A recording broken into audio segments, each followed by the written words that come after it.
તમામ દર્શક મિત્રો ફરી એકવાર સ્વાગત છે આપણી યુટ્યુબ ચેનલ જ્ઞાન માસ્ટરમાં।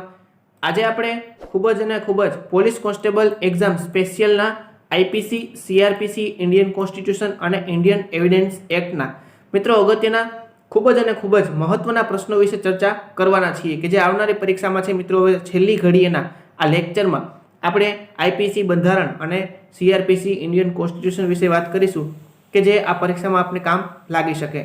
અને મિત્રો અહીંયા 51મો પ્રશ્ન રાખેલો છે કે જેનો જવાબ છે દરેક મિત્રોએ ખાસ કરીને કોમેન્ટ બોક્સમાં જણાવવાનો છે। તો જોઈએ મિત્રો અહીંયા પહેલો પ્રશ્ન। હજુ જે મિત્રોને લાઈક કરવાનું બાકી છે વિડીયોને ફટાફટ કરી દે, ત્યારબાદ આપણે શરૂઆત કરીએ। જે મિત્રોને ચેનલને સબસ્ક્રાઇબ કરવાનું હજુ સુધી બાકી હોય ફટાફટ કરી દે। તો મિત્રો છેલ્લી ઘડીએના લેક્ચરમાં જોઈએ આપણો આજનો પહેલો પ્રશ્ન। અસ્પૃશ્યતા અપરાધ અધિનિયમ 1955 વર્તમાનમાં કયા નામે ઓળખાય છે? अस्पृश्यता अपराध अधिनियम 1955 वर्तमाનમાં કયા નામે ઓળખાય છે? તો મિત્રો હાલમાં છે આ અધિનિયમ ઓળખાય છે સિવિલ અધિકાર સંરક્ષણ અધિનિયમ। જે પહેલા अस्पृश्यता अपराध अधिनियम કહેવાતો એ હાલમાં કયા નામે ઓળખાય છે? તો સિવિલ અધિકાર સંરક્ષણ અધિનિયમ તરીકે ઓળખવામાં આવે છે। બીજો પ્રશ્ન છે રાષ્ટ્રીય જળ સંશોધન પરિષદના અધ્યક્ષ કોણ હોય છે? રાષ્ટ્રીય જળ સંશોધન પરિષદના અધ્યક્ષ કોણ હોય છે? તો રાષ્ટ્રીય જળ સંશોધનના મિત્રો હોય છે અધ્યક્ષ વડાપ્રધાન પોતે રાષ્ટ્રીય જળ સંશોધન પરિષદના અધ્યક્ષ હોય છે। ત્રીજો પ્રશ્ન છે લાભના પદનો નિર્ણય કોણ કરે છે? લાભના પદનો નિર્ણય કોણ કરે છે? તો મિત્રો જે તે અમુક હોદ્દાઓ છે એને ક્યાં સુધી હોદ્દા ઉપર રાખવા એનો નિર્ણય છે મિત્રો એ રાષ્ટ્રપતિ અને રાજ્યપાલ। દેશમાં છે અમુક મહત્વના હોદ્દાઓનો ક્યાં સુધી લાભનો પદનો નિર્ણય છે એ રાષ્ટ્રપતિ અને રાજ્યમાં છે એ રાજ્યપાલ આ નિર્ણય કરતા હોય છે। ચોથો પ્રશ્ન છે 44મો બંધારણીય સુધારો 1978 દ્વારા અનુચ્છેદ 352માં કયા શબ્દને સ્થાને સશસ્ત્ર વિદ્રોહ શબ્દનો પ્રયોગ કરવામાં આવેલો હતો? તો મિત્રો અનુચ્છેદ 352 એટલે કે કટોકટીની વાત છે અહીંયા। તો 1978માં 44મા બંધારણીય સુધારા દ્વારા સશસ્ત્ર વિદ્રોહ શબ્દ પ્રયોગ કરવામાં આવ્યો હતો। તો એના કયા શબ્દને સ્થાને? તો આંતરિક અશાંતિ। તો મિત્રો 352માં કયા શબ્દને સ્થાને? તો આંતરિક અશાંતિના સ્થાને સશસ્ત્ર વિદ્રોહ શબ્દનો પ્રયોગ કરવામાં આવ્યો છે। પાંચમો પ્રશ્ન છે સીએજીના રિપોર્ટના આધારે કઈ સમિતિ કાર્ય કરે છે? તો મિત્રો સીએજે એટલે કે કમ્પ્ટ્રોલર એન્ડ ઓડિટર જનરલ સીએજી, તો એના રિપોર્ટના આધારે કઈ સંસદની સમિતિ કાર્ય કરે? તો લોકલેખા સમિતિ એટલે કે જાહેર હિસાબ સમિતિ। મિત્રો અહીંયા જાહેર હિસાબ સમિતિનો સીએજીના રિપોર્ટના આધારે સંસદની કઈ સમિતિ જાહેર હિસાબ સમિતિ છે એ કાર્ય કરે છે। છઠ્ઠો પ્રશ્ન છે જેવીપી સમિતિમાં કોણ હતા? તો આ રાજ્ય પુનર્ગઠનની મિત્રો એક સમિતિ છે।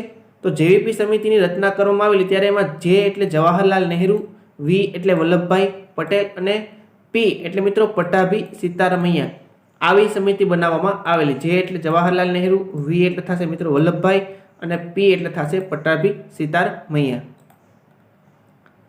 સાતમો પ્રશ્ન છે અત્યાર સુધીમાં ભારતના રાષ્ટ્રપતિએ માત્ર કયા કાયદા પર પોકેટ વીટોનો ઉપયોગ કર્યો છે? તો અત્યાર સુધીમાં મિત્રો ભારતના રાષ્ટ્રપતિ દ્વારા તો ભારતીય ડાકઘર અધિનિયમમાં જ છે એ પોકેટ વીટોનો ઉપયોગ કરવામાં આવેલો છે। આ સિવાયના એક પણ કાયદાઓમાં છે એ રાષ્ટ્રપતિ દ્વારા પોકેટ વીટોનો ઉપયોગ થયેલો નથી। આઠમો પ્રશ્ન છે અખિલ ભારતીય સેવાઓ કઈ કઈ છે? અખિલ ભારતીય સેવાઓ કઈ કઈ છે? તો મિત્રો અખિલ ભારતીયનું નિર્માણ છે સેવાઓનું એ ફક્ત રાજ્યસભા જ કરી શકે છે। અને અખિલ ભારતીય સેવાઓમાં કઈ કઈ આવશે? તો ભારતીય વહીવટી સેવા એટલે કે મિત્રો આઈએએસ, ભારતીય પોલીસ સેવા એટલે મિત્રો થશે આઈપીએસ અને ભારતીય વન સેવા એટલે મિત્રો થશે આઈએફએસ। તો અહીંયા આઈએએસ એટલે થશે મિત્રો ઇન્ડિયન એડમિનિસ્ટ્રેટિવ સર્વિસ, અહીંયા આઈપીએસ એટલે ઇન્ડિયન પોલીસ સર્વિસ અને આઈએફએસ એટલે ઇન્ડિયન ફોરેસ્ટ સર્વિસ।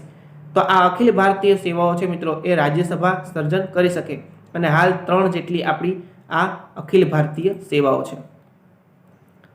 નવમો પ્રશ્ન છે આઝાદી પછી રજવાડાઓના ભારતમાં વિલીનીકરણ માટે વલ્લભભાઈ પટેલની આગેવાનીમાં કયા મંત્રાલયની સ્થાપના કરવામાં આવી અને કઈક ફૂટ નીતિ અપનાવવામાં આવી। તો મિત્રો આ મંત્રાલયની સ્થાપના એટલે એનું નામ હતું રજવાડી મંત્રાલય અને પટેલ સ્કીમ।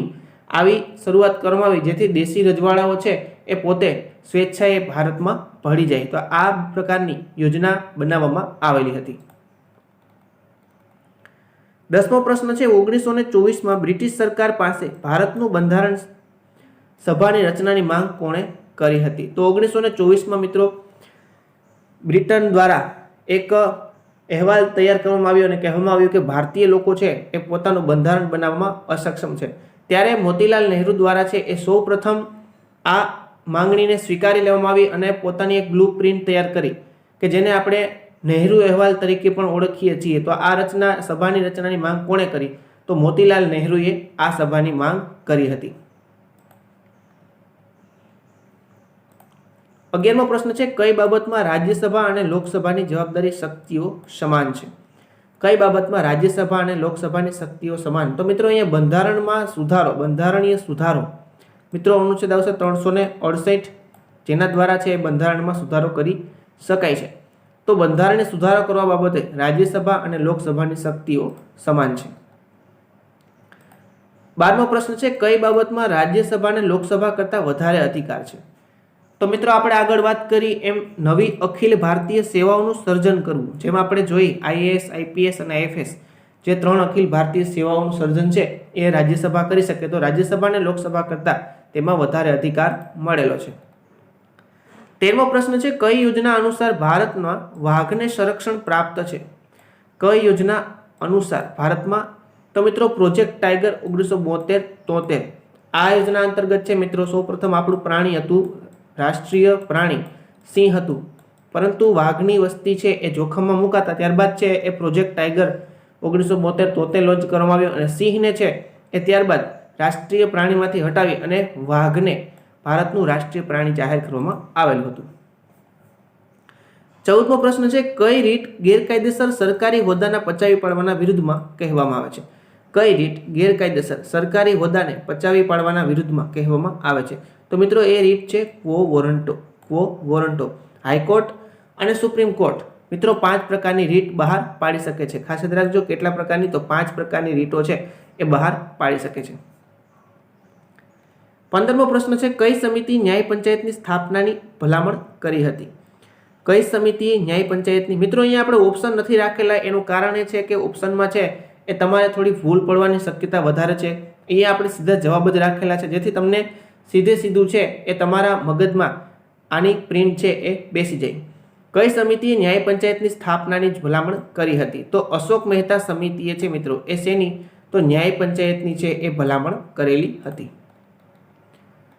16મો પ્રશ્ન છે કઈ સમિતિએ ગ્રામ સભાને પ્રત્યક્ષ લોકની મૂર્તિ કહ્યું છે? કઈ સમિતિએ? તો LM સંઘવી એટલે કે લક્ષ્મીમલ સિંધવી સમિતિએ છે મિત્રો એ ગ્રામ સભાને શું કહ્યું હતું? તો લોકની મૂર્તિ, પ્રત્યક્ષ લોકની મૂર્તિ એવું LM સંઘવીએ કહ્યું હતું।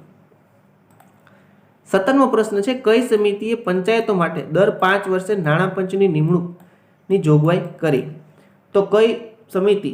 તો GVK રાવત સમિતિ છે મિત્રો। GVK રાવત સમિતિએ છે એવું કહ્યું કે પંચાયતો માટે પણ દર વર્ષે 5 વર્ષે નાણાં પંચની નિમણૂકની જોગવાઈ કરી। 18મો પ્રશ્ન છે કઈ સમિતિની ભલામણથી પેસા PESA અમલમાં લાવવામાં આવ્યો હતો? તો મિત્રો અહીંયા દિલીપસિંહ ભુરિયા સમિતિની ભલામણને આધારે છે એ PESA અમલમાં લાવવામાં આવેલો હતો। 19મો પ્રશ્ન છે કઈ સમિતિનો અધ્યક્ષ વિપક્ષનો કોઈ નેતા બને છે? તો કઈ સમિતિનો અધ્યક્ષ છે વિપક્ષનો કોઈ નેતા? તો મિત્રો જાહેર હિસાબ સમિતિ છે એમાં એના અધ્યક્ષ હોય એ હંમેશા વિપક્ષ નેતા જ હોય છે। જાહેર હિસાબ સમિતિના અધ્યક્ષ વિપક્ષની નેતા જ હોય છે। 20મો પ્રશ્ન છે કઈ સંસદીય સમિતિને અંદાજ સમિતિની બહેન કહેવામાં આવે છે? કઈ સંસદીય સમિતિને અંદાજ સમિતિની બહેન કહેવામાં? તો મિત્રો અંદાજ સમિતિની બહેન તરીકે જાહેર હિસાબ સમિતિને છે જેમ આપણે ઉપર જોયું કે જેના અધ્યક્ષ હોય એ હંમેશા વિરોધ પક્ષના નેતા હોય, તો આ સમિતિને છે અંદાજ સમિતિની બહેન તરીકે પણ ઓળખવામાં આવે છે। 21મો પ્રશ્ન છે મિત્રો હવે અહીંયા આપણે આઈપીસીના સીઆરપીસીના મહત્વના પ્રશ્નો વિશે જોશું।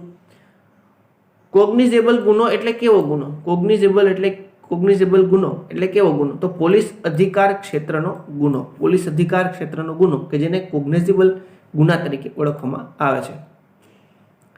22મો પ્રશ્ન છે FIR ને ગુજરાતીમાં શું કહેવાય છે? FIR ને ગુજરાતીમાં શું કહેવાય છે?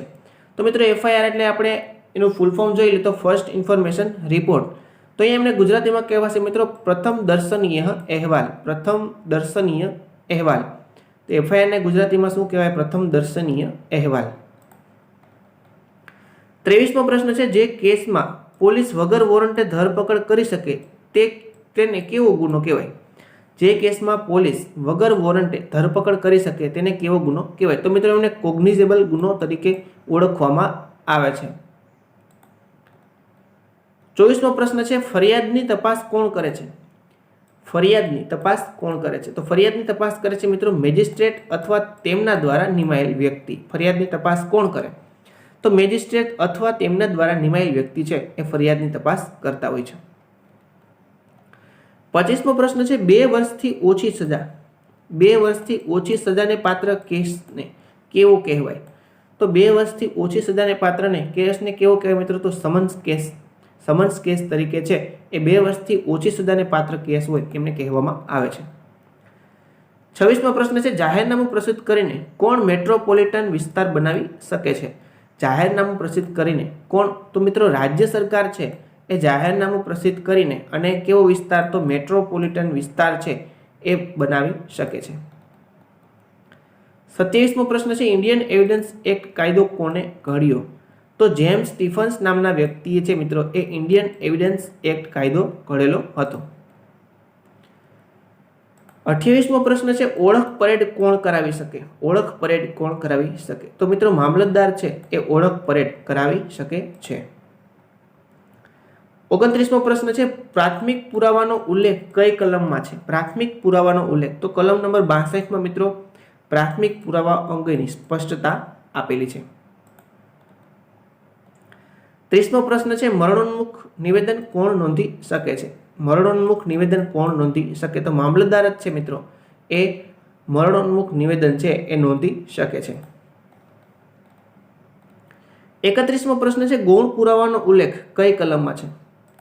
ગૌણ પુરાવાનો ઉલ્લેખ કઈ કલમમાં છે? તો કલમ નંબર 63માં છે મિત્રો એ કયા પુરાવાનો ઉલ્લેખ છે? તો ગૌણ પુરાવાનો ઉલ્લેખ કલમ નંબર 63માં કરવામાં આવેલ છે. 32મો પ્રશ્ન જાહેર દસ્તાવેજ કોને કહેવાય? જાહેર દસ્તાવેજ કોને કહેવાય? તો તમામ સરકારી તમામ રેકર્ડ અને ફાઇલ એમને મિત્રો જાહેર દસ્તાવેજ કહેવામાં આવે છે. સરકારી તમામ રેકર્ડ અને ફાઇલ કે જેને જાહેર દસ્તાવેજ કહેવામાં આવે છે. 33મો પ્રશ્ન છે ભારતીય ફોજદારી ધારાનો પ્રથમ મુસદ્દો ગવર્નર જનરલ સમક્ષ કયા વર્ષે મૂકવામાં આવ્યો હતો? તો ભારતીય ફોજદારી ધારાનો એટલે કે આઈપીસીનો પ્રથમ મુસદ્દો છે મિત્રો એ ગવર્નર જનરલ સમક્ષ 1837માં સૌ પ્રથમ વખત મૂકવામાં આવેલો છે. એ મિત્રો આપણે 51મો પ્રશ્ન રાખેલો છે જેનો જવાબ છે દરેક મિત્રોએ ખાસ કરીને કોમેન્ટ બોક્સમાં જણાવવાનો છે એટલે વિડીયોને છેક સુધી મિત્રો જોવા વિનંતી. આઈપીસી એ કેટલામો કાયદો છે? આઈપીસી એ કેટલામો કાયદો છે? તો આઈપીસી છે મિત્રો 45મો કાયદો છે. આઈપીસી કેટલામો કાયદો? તો આઈપીસી એ 45મો કાયદો છે. 35મો પ્રશ્ન છે આઈપીસી કાયદો ક્યારે ઘડવામાં આવ્યો? આઈપીસી કાયદો ક્યારે ઘડવામાં આવ્યો? તો 6 ઓક્ટોબર 1860 એટલે કે મિત્રો 6/10/1860માં છે એ આઈપીસી એટલે કે ઇન્ડિયન પિનલ કોડ છે એ ઘડવામાં આવેલો. 36મો પ્રશ્ન છે ભારતીય પ્રથમ કાયદા પંચના અધ્યક્ષ કોણ હતા? ભારતીય પ્રથમ કાયદા પંચના અધ્યક્ષ એ હતા મિત્રો લોર્ડ મેકોલે. લોર્ડ મેકોલે છે એ પ્રથમ કાયદા પંચના અધ્યક્ષ હતા. 37મો પ્રશ્ન છે ગુનો બનાવવાના કેટલા તબક્કા છે? ગુનો બનવાના કેટલા તબક્કા છે? તો મિત્રો ગુનો બનવાના કેટલા તબક્કા? તો 4 જેટલા તબક્કા છે. ક્યાં? ઈરાદો, તૈયારી, પ્રયત્ન અને ગુનો. આ 4 તબક્કાઓ છે એ ગુનો બનવાના તબક્કાઓ છે. 38મો પ્રશ્ન છે આઈપીસી કાયદાને બ્રિટિશ પાર્લામેન્ટમાં મંજૂરી ક્યારે મળી? આઈપીસી કાયદાને બ્રિટિશ પાર્લામેન્ટમાં મંજૂરી મળી મિત્રો 6 ઓક્ટોબર 1860.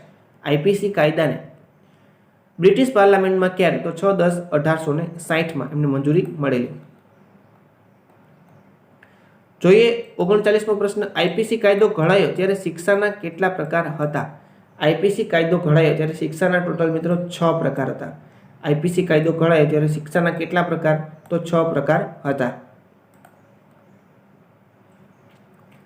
40મો પ્રશ્ન છે, વર્તમાન સમયમાં ભારતીય ફોજદારી ધારો 1860માં શિક્ષાના કેટલા પ્રકાર છે? તો મિત્રો ત્યારે 6 પ્રકાર હતા, તો હાલમાં છે એ કેટલા પ્રકાર છે? તો 5 જેટલા પ્રકારો શિક્ષાના આપેલા છે.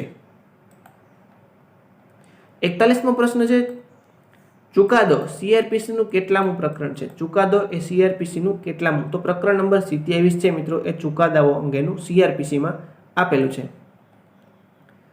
42મો પ્રશ્ન જોઈએ, ફોજદારી કાર્યવાહી સંહિતા 1973 ની મુખ્ય લાક્ષણિકતા કઈ છે?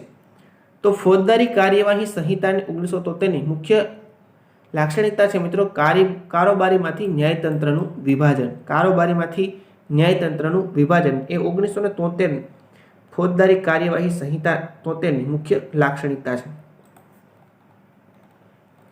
43મો પ્રશ્ન છે, ફોજદારી કાર્યવાહી સંહિતા 1973 માં કેટલી કલમો છે? તો ફોજદારી કાર્યવાહી સંહિતા એમાં મિત્રો 484 જેટલી કલમો સીઆરપીસી કે જેમાં 484 જેટલી મિત્રો કલમો આપેલી છે.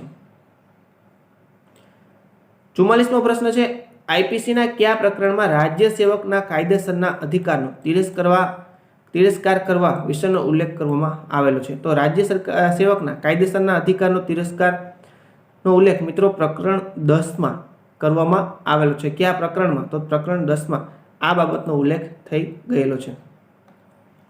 45મો પ્રશ્ન, ગેરકાયદેસર મંડળી અંગે કેટલી શિક્ષા નિર્ધારિત કરેલ છે? ગેરકાયદેસર મંડળી અંગે કેટલી શિક્ષા નિર્ધારિત કરેલ છે? તો 6 માસ સુધીની કેદ આ શિક્ષા છે મિત્રો એ ગેરકાયદેસર મંડળી માટે નિર્ધારિત કરવામાં આવેલી છે.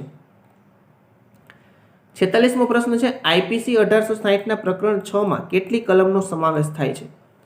આઈપીસી 1860 ના મિત્રો પ્રકરણ 6 માં કલમ 121 થી 130 જેટલી કલમો છે એ પ્રકરણ 6 માં સમાવિષ્ટ થાય છે. 47મો પ્રશ્ન છે, ચૂંટણીનો હિસાબ રાખવામાં ન આવે તો આઈપીસીની કઈ કલમ હેઠળ ગુનો બને છે?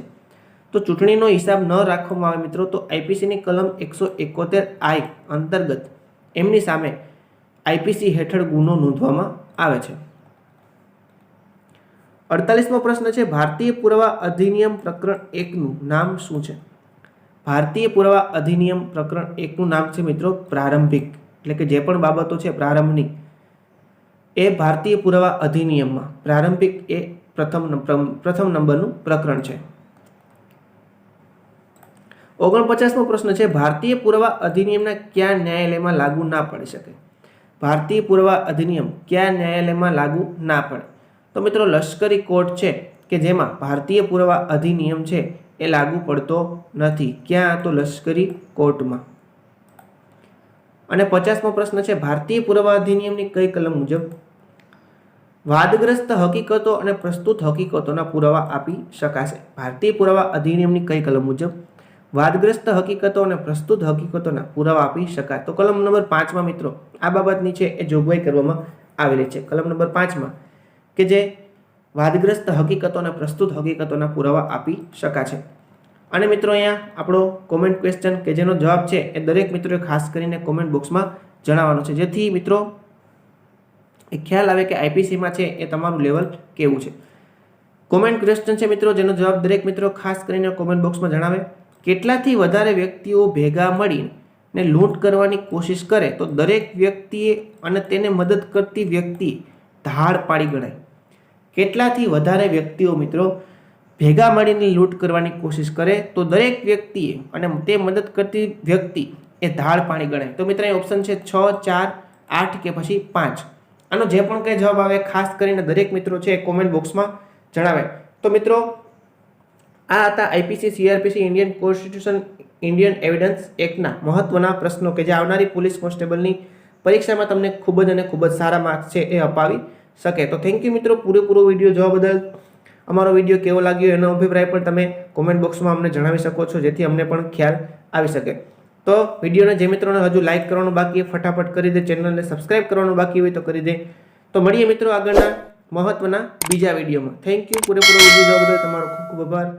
જય હિન્દ, જય ભારત.